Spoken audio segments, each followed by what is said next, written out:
Welcome back to the Lucky Orange Show. I'm your host, Sean McCarthy, and on today's episode, we've got a good one. Get your backpack, get your notebook out. We're going back to school. We're studying LinkedIn ads with the one and only AJ Wilcox, founder of B2Linked and host of the LinkedIn Ads Show. AJ, how are you? Welcome. Thank you for joining me today.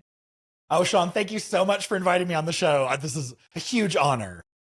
So we've met in person at a conference before. We were just regaling the struggles of flying commercial these days. Not that we fly private, but flying commercial, flying anywhere, it's difficulty. So I really do appreciate you carving out time to chat today.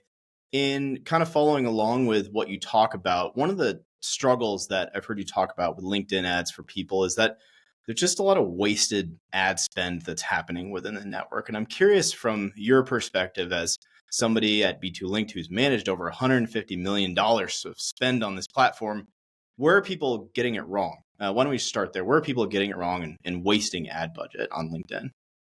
You know, it seems so crazy, but the way that people are, like, the real reasons that people are wasting their ad budgets on LinkedIn is they are listening to LinkedIn's own advice. And I know this sounds crazy, but for some reason, LinkedIn has this culture about it where almost all the advice that they give to their advertisers is exactly 180 degrees the wrong direction.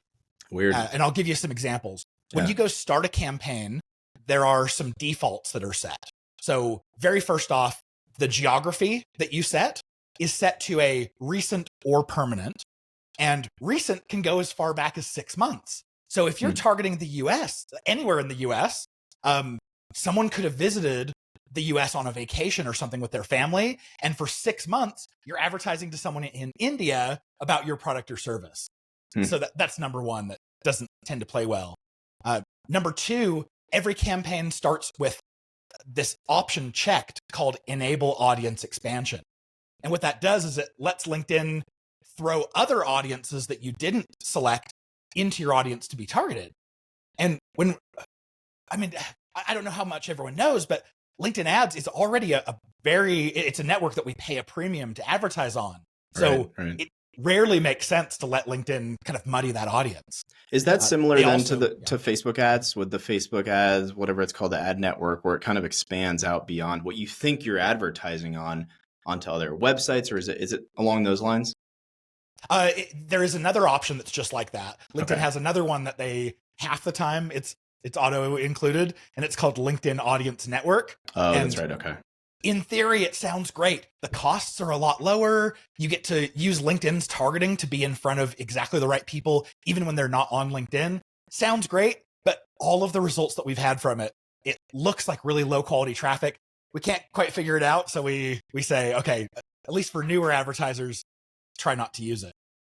But I think the biggest, most egregious mistake that LinkedIn is kind of walking their advertisers into is the way that you pay. So when you are looking at this campaign, the top option that they give you is called maximum delivery, and they'll say it's recommended. What this is it's where you pay by the impression. So it's a CPM bid where you allow LinkedIn to bid as high as it takes to spend your budget for the day. And that's the most expensive way to pay for your traffic 90% of the time. The option that is in your best interest 90% of the times, the cheapest way, is actually hidden. You have to click a little line that says, click here to see more options. And when you click it, it only shows you one option. That one option is a manual cost per click bid. And when you click it, LinkedIn tries one more time to have you open up your wallet too wide. And they'll say something like, other advertisers like you are bidding $20 to $90 per click, which is absolute garbage. Don't listen to it. Most of the time we can get away with, if the ads are actually good, we can get away with bidding all the way down to like $6 or $7 or $8 and still spending a fairly modest starting budget. So all of those things advertisers can get wrong right out of the gate. Yeah, the deck is kind of stacked against you then from the get-go. Tinfoil hat time. Why do you think this is? Do you think that it's just purely that everything's set up by default for the platform to make more money, or is there a broad stroke being applied here that just doesn't work for most advertisers? I think it's well intentioned. if you talk to LinkedIn reps, especially ones who've worked with lots of clients and been there a while, especially those who have actual experience advertising on the platform, they're probably not going to agree with all of the recommendations that LinkedIn has, but they're kind of strong-armed into saying it to their customers. Sure. The ones who are coming up with it, these are the product team. These are the ones who are actually designing the product. But most of the time, they don't actually have experience advertising themselves on the platform. They've never had a boss telling them like, hey, your goal is efficiency. We need to get the highest ROI. They're thinking of it from a, the platform needs as much data as it can. Let's feed these machine learning and AI models so that in the future we can optimize and find the right people for each of these ads. But for right now, like a lot of those suggestions, they just don't work. Yeah. I think one of the most powerful parts of LinkedIn, and it's similar to some of the other places where we can pay for, pay for impressions, pay for clicks right now with social media, is the segmentation capabilities. There's so much information, so much relevant information about each individual on the platform. From your perspective, and it may be hard to provide broad recommendations here, but just overall, what sort of recommendations would you have for somebody that's saying, I want to better segment my audience when I'm running LinkedIn ads or when I'm just approaching things in general? How should I think about different groups of my audience and their presence online and my ability to market to them online? Well, for those of you who already have a lot of experience with Meta, I can kind of tell the story from the Meta perspective. Yeah, it great. used to be that we would get really specific with Meta. We'd slice and dice audiences by all of the different targeting criteria. And over time, Facebook knows so much about you. Like from an interest and who you are perspective, they have like billions, maybe even trillions of data points. And so they really know who people are. So over time, especially in the last 3-4 years, I've heard several Meta experts who've said, hey, I used to recommend like micro chopping up your audience and giving a specific tailored message to each one. They're saying now it actually makes sense to keep it broad because the network will find people who want to see that message. LinkedIn's not there yet. LinkedIn will tell you, hey, you want to have large audiences, let's say over 300,000 people in each of your campaigns. But what we find repeatedly is LinkedIn's not smart enough to find who it is who's ready to engage with what. And so we tend to we call it micro segmentation. We break our audiences up into little micro segments that allow us to get really good data on who's interacting with what. It allows us to increase budgets and increase spend on the segments that are working really well and starving the ones out that don't. To give you a little example of this, if you're targeting, let's say, marketers who are manager and above, it's really easy to put them all into one campaign. But what you might miss is the fact that, and I've actually seen this exact effect, where if you break them out by, let's say you have one for managers, one for directors, one for VPs, and one for the CMO, when the CMO really likes your content, you can get costs per really low for CMOs because they like what it is that you're saying. And managers, they might not like it as much. And so you might have to find that you have to bid higher to reach a manager than you do a CMO. So all of these things to say, like, if you get this right, if you segment properly, you're going to learn more about them. You're going to have tools to be able to optimize better towards them. And you can actually get costs a lot lower than what LinkedIn would give you otherwise. Yeah, definitely. I mean, it feels like segmentation, even in the Lucky Orange side, segmentation and understanding the groups that exist within your audience unlocks kind of everything. Once you start to understand if it's by the customer journey segments, if it's by like we're talking about with role types on LinkedIn, whatever it might be, segmentation really feels like not only is it helping you better target your ads, you're just thinking about your business in a smarter way. And you're understanding what you need to do to get people to the next phase. We won't talk about the conversion funnel like it's a super tidy thing, but it's a real thing. There's different stages that people have to have when they learn about you and when they first become a customer and whatever it might be. Absolutely. When it comes to building out a successful LinkedIn campaign, we've hit on segmentation a little bit, and there could be a masterclass written there for 10 hours worth of content about segmentation. What other levers do you find success in pulling when it comes to optimizing these campaigns? There's the bidding mechanisms, there's scheduling, what are creative types, where could people go? And I think what a lot of people see when they start these campaigns is they start to get overwhelmed maybe by how much they can do. And maybe that's why they leave some of those default options on. They say, I'm not sure what that is. I trust the platform. Let's just go with it. I'll just play with my creative over here. So what levers do people pull to optimize a great LinkedIn campaign? Yeah, I love it. So you hit on this a little bit too, but I think we have to think about what funnel stage someone is in with our brand. And if we're using LinkedIn's targeting of like job titles and levels of seniority and company size and company industry, all those, that's usually going to be the ammo that we need to create top of funnel audiences. So these are our cold audiences that we have no proof that they even know who we are yet. And that's great. Then based off of those who are being retargeted through our different retargeting efforts, then we can say, all right, this is someone who's had at least one meaningful interaction with the brand. We'll consider them more a middle of the funnel. And you can start to create, like you said, these funnels are not super clean, but at least we can create something that says, yes, definitively, this person has interacted with the top of the funnel. Now let's show them something a little bit more meaningful. Okay, they've interacted with that. Now let's send them to the bottom of the funnel where we can talk a little bit more business. Yeah. So I think that's number one, is just understand what level of heat of an audience is this. Stone cold, never heard of you, to little warmer, to, oh, this is a hot audience. It might be ready for you. Yeah. And knowing what characteristics make up that group. Yep, exactly. The other ones, like you said, a lot of times we as marketers were overwhelmed by our options. If you don't know LinkedIn ads well, when you go in to start a campaign, you're thinking, oh, here's the audience I want to go after. And then all of a sudden it shows you 9 options for objectives. And you think through it and go, okay, what do I do here? You finally select one. And then you have 27 options for targeting. And then you have the audience expansion and audience network and, so much, all the different ad formats. I think there's 15 different ad formats now. So I think going in with a mindset of, I'm going to test one thing. If I have one offer, maybe I test 2 different ads, maybe 2 different creative or 2 different intros that lead to the same offer. And I can understand what kind of messaging can I share that makes people want to interact with this. If I have multiple ad formats, I could test them against each other. Like, hey, I have a single image and I have a video. Let me test those against each other for the same audience and see, if I can figure out now what's the visuals, the ad format that my audience likes best.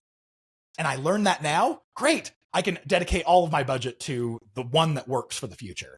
So I think that's the way I would suggest starting out. Just one test at a time. Don't let yourself get overwhelmed. It's almost like there should be a podcast about LinkedIn ads. Maybe call it the LinkedIn Ads Show. Maybe. You've really refined your muscle of understanding how this process works, how this system works. Is LinkedIn on the ad side? I love posting on LinkedIn. I love posting my memes and like just crazy stuff on LinkedIn. But from the ad standpoint, I don't pay as much attention to it. How often are they updating this stuff? So if you do find a winning formula, you say, okay, maybe the creative isn't going to change. We can do that. But the bidding strategies or whatever it might be, is this stuff changing as frequently as like Google algorithms and stuff goes? I don't know if we could say it's as frequently as Google algorithms. Sure. But I do see them because we're official LinkedIn marketing partners. Okay. So we get a lot of insight into the roadmap and what's coming. And even though we have that relationship, I would say half of the features that come out, all of a sudden they just show up in my account and I've never heard of this before. Right. Case in point, just this week, LinkedIn released this new kind of a metric called dwell time. And now it'll show us an average, when someone has your ad on the screen, how many seconds on average are they sitting there with it on the screen before they keep going? I didn't know this was coming out. And that's going to be a really helpful metric for us to understand, especially for those top of funnel ads where we're branding them. We're letting them know who we are and why we exist. Now, all of a sudden, like, we get to see how much attention are they paying. So I make my whole career all about LinkedIn. And so I get to stay on top of all these changes. I would say there's probably 2 or 3 really big ones every quarter. And Sure. I want them, and it keeps accelerating, which is great. I come from a Google Ads background where, there's always something happening on Google Ads, always something to be in outrage about. LinkedIn's a little slower, and so it gives us a chance to be a little bit more thoughtful. One thing that try everything out.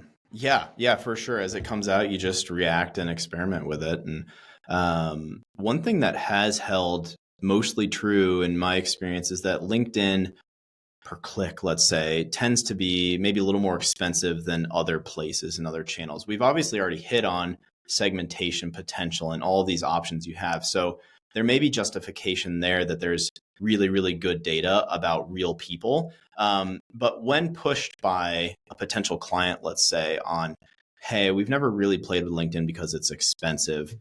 What are the kind of talking points there? How do we justify and get to a positive ROI on what might be a more expensive per click or per impression platform? Yeah, I struggled with this for lots of years, especially compared to Meta, because when I first started with LinkedIn ads, the cost per click minimum, the floor, you couldn't pay less than $2 per click, which doesn't sound bad right now to most of you. But at the same time, you could get a click on Facebook for about 1/3 of a cent. And so you're like, oh, how in the world would it be 600 times or, 1,000 times better traffic to advertise on LinkedIn? I don't know. But what it's come down to for me is I've actually seen the results for our clients. We had one client specifically that they were running a really solid Meta program and we were doing a really good job. I think we were spending like $30K a month on LinkedIn ads. So it wasn't much of a slouch. We were getting really good data. And sure enough, for Meta, the costs were about 1/3 of what they were on LinkedIn. And so cost per click, cost per conversion, cost per lead, all of those metrics tended to be about 1/3 as much as they are on LinkedIn. So immediately a smart business person is going, oh, doesn't make sense to advertise on LinkedIn, right? Well, what we did is we kept watching that all the way through the sales process. And what we found is that their sales team was throwing out 90% of all of the leads that came from Meta because they weren't the right people. And on LinkedIn, they were only throwing out about 10%. So now when we start looking at a cost per sales qualified lead, a cost per proposal given, a cost per closed deal, all of a sudden LinkedIn jumped way ahead and LinkedIn ended up actually having twice the ROI of Meta. And this isn't an isolated case. This is a case where Meta just doesn't know who you are professionally. They know who you are personally really well, but LinkedIn, we can say, only show the ad to this person if they're in this industry, at the right size of company, and they are a decision maker who would actually make this decision. The targeting really gives it the benefit. That's why we pay a premium for it. It's so tempting to chase the click, and it's so tempting. It's similar to, in conversion rate optimization on the website, tempting to just focus on conversion rate and use that as your only or even just your primary metric and chase that. But it's like, maybe you're getting the wrong traffic. Maybe you're in SEO. Maybe you're ranking for misaligned keywords and traffic's coming to your site and it's not doing anything. And you're pouring all this effort into this SEO effort that's just leading to traffic, and you're getting to go to a meeting and say, hey, we're ranking and getting traffic, but it's not impacting anything. And it could be a similar idea where it's like, look, we're running all this clickbait on Facebook and getting traffic through. We did our job. Let's look at closed loop reporting. Is it actually having a good solid impact on revenue or on, whatever it might be, the metrics that we're chasing? Well, and this is actually something where I see Lucky Orange being able to help quite a bit, because if you're actually looking at user sessions, you can see what the users are actually doing when they come from each of the channels.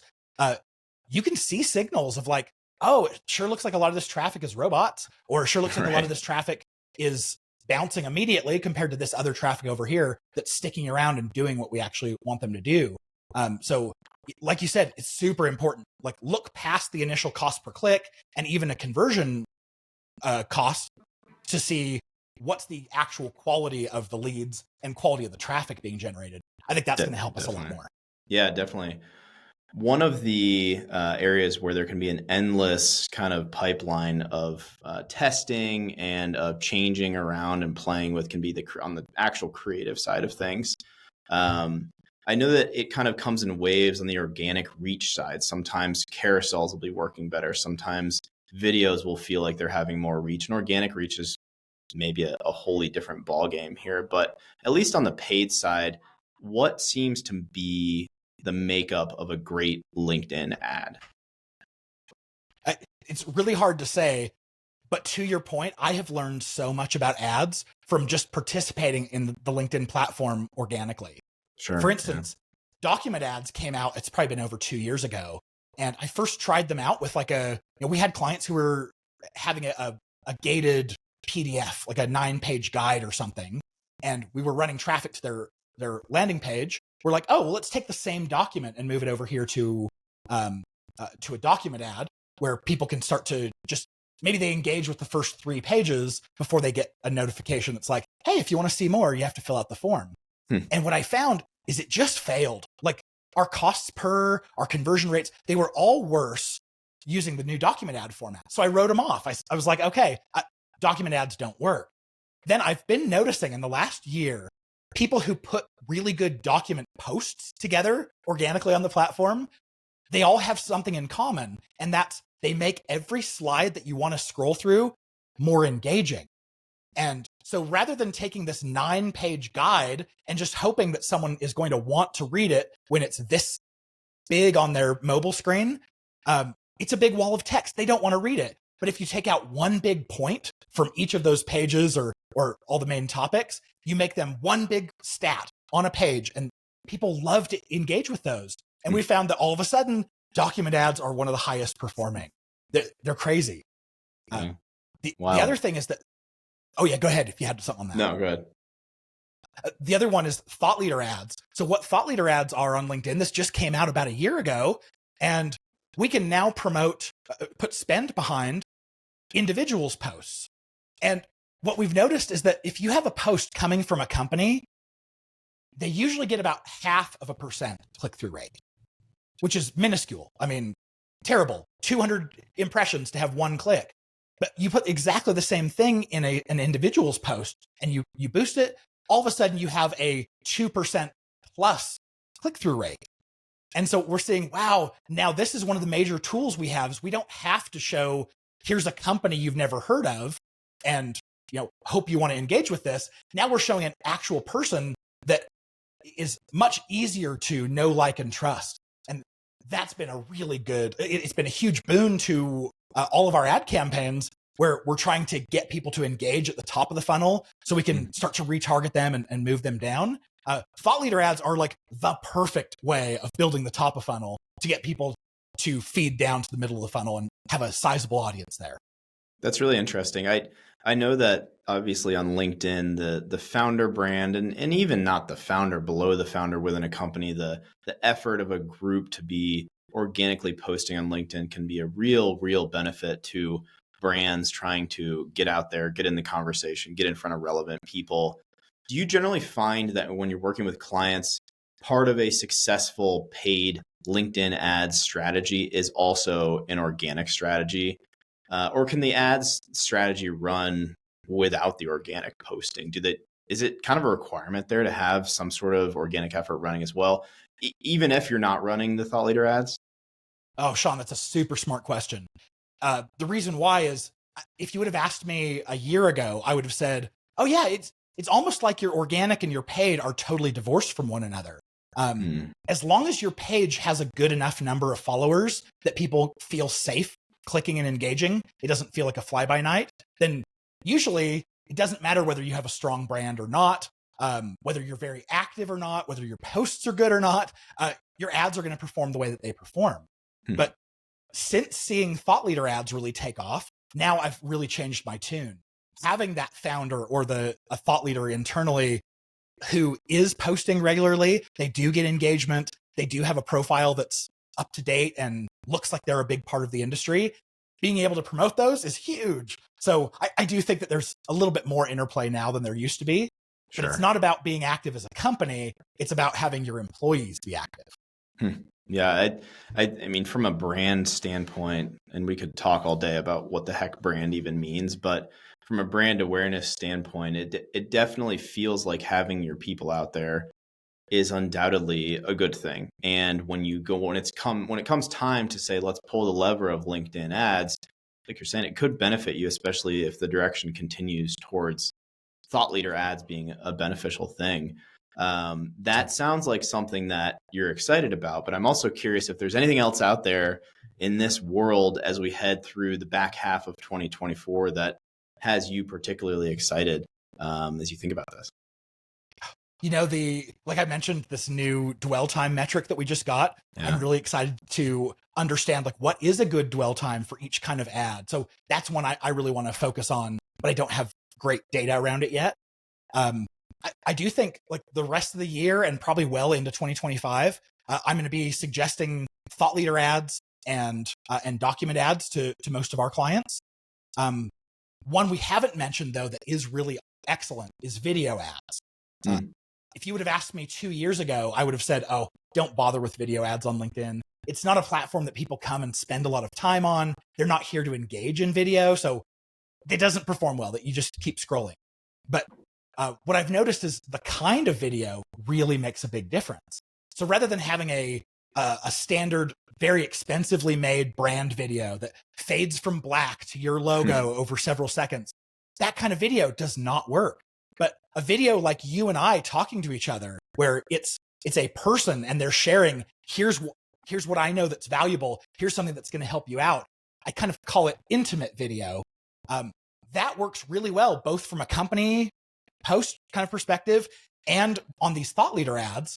And I really chalk it up to the fact that for someone to buy or to be ready to buy, they need to know, like, and trust you and your brand.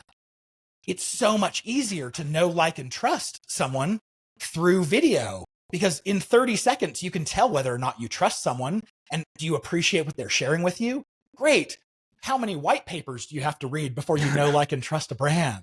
So I think having that very intimate personal video, very thought leadership focused, I think that's a huge one. It's almost like real people want to be spoken to by other real people in a real people kind of way. As opposed to the big corporation saying, here are the specs of our thing. If you like it enough, click through. And that's probably a trend that mirrors what we see elsewhere on social media with YouTube Shorts and Instagram Reels and TikTok and everything, really, really kind of humanizing these conversations. There's obviously a place still in the funnel for a spec sheet or for a white paper or for something that details things out further, but especially in the earlier stages, if we're trying to just make a connection there and become something that people are interested in or really enjoy following or whatever it might be, then those real messages from real people are probably going to win. And especially because right now it's really difficult for AI to mimic those. I think we're going to get to a point where AI can mimic a personal video, no problem, and look exactly like you and have the same tone and inflection. But as for right now, you can't fake that, at least bulletproof. So I highly recommend take advantage of it while people know they can trust it. I haven't perfected my AJ Wilcox AI bot yet, but when I do, I'll let you know. AJ, thank you again so much for carving out time. I know you're a busy guy. People can obviously find you on LinkedIn. That's usually a question I ask. Where can people find you? I know that you're on LinkedIn. Where else can they find you? Learn more about B2Linked if they're interested in contacting you, working with you. And then also, how can they find more about the LinkedIn Ad Show? Yeah, so it's really easy with the show. Just go to whatever podcast player you listen on and just search for LinkedIn ads. You're going to see this chubby, smiling ginger staring at you. Pretty easy to find me there. If you go to our website, B2Linked.com, you can see what it's like all the different options of working with us. We're kind of an anti B2B company where we actually do show our pricing on the website. So feel free, check it out and do all the research you want before. And definitely follow me on LinkedIn, or if you even want to connect, just make sure you personalize the invite and say that you heard me on Sean's show, and then I'll make sure that I go and accept it because I have lots of connection requests. But I'd love to be connected, and I'm constantly sharing great stuff on LinkedIn, as well as on the show. I agree. I totally wholeheartedly agree. AJ, thank you for sharing your wisdom with us today. Really exciting times with LinkedIn, lots of good things coming down the pipeline. I appreciate you and your time and your expertise. Thanks so much, Sean. Have me back anytime for a round 2. Thanks for tuning in to another episode of The Lucky Orange Show. Before we go, if you haven't tried Lucky Orange yet, head over to www.luckyorange.com for a free 7-day trial of our leading conversion rate optimization toolkit. What's in that toolkit? Well, let's start with session recordings and heat maps. With session recordings, you can watch a full playback of an entire visitor journey on your website. Everywhere they click, scroll, move, everything they do in your site, a full playback. So you can see what's getting in the way of conversions and what is getting people over that finish line to convert. With dynamic heat maps, you can see the average visitor behavior on a page. So you can see clicks, moves, and scrolls. You can see how far down the page the average visitor is scrolling. And if something is below that line, that means that more than 50% of visitors are not seeing that. Lucky Orange also offers tools like live chat, announcements, and surveys so that you can communicate with your website visitors in real time. So again, if you have not tried Lucky Orange or if you're not a user yet, head over to luckyorange.com, check it out, 7-day free trial with no credit card required. If you're a Shopify store owner, head over to the Shopify App Store to download the Lucky Orange app to your store today, as well as BigCommerce, HubSpot, Square, and many more. Check us out, and happy optimizing.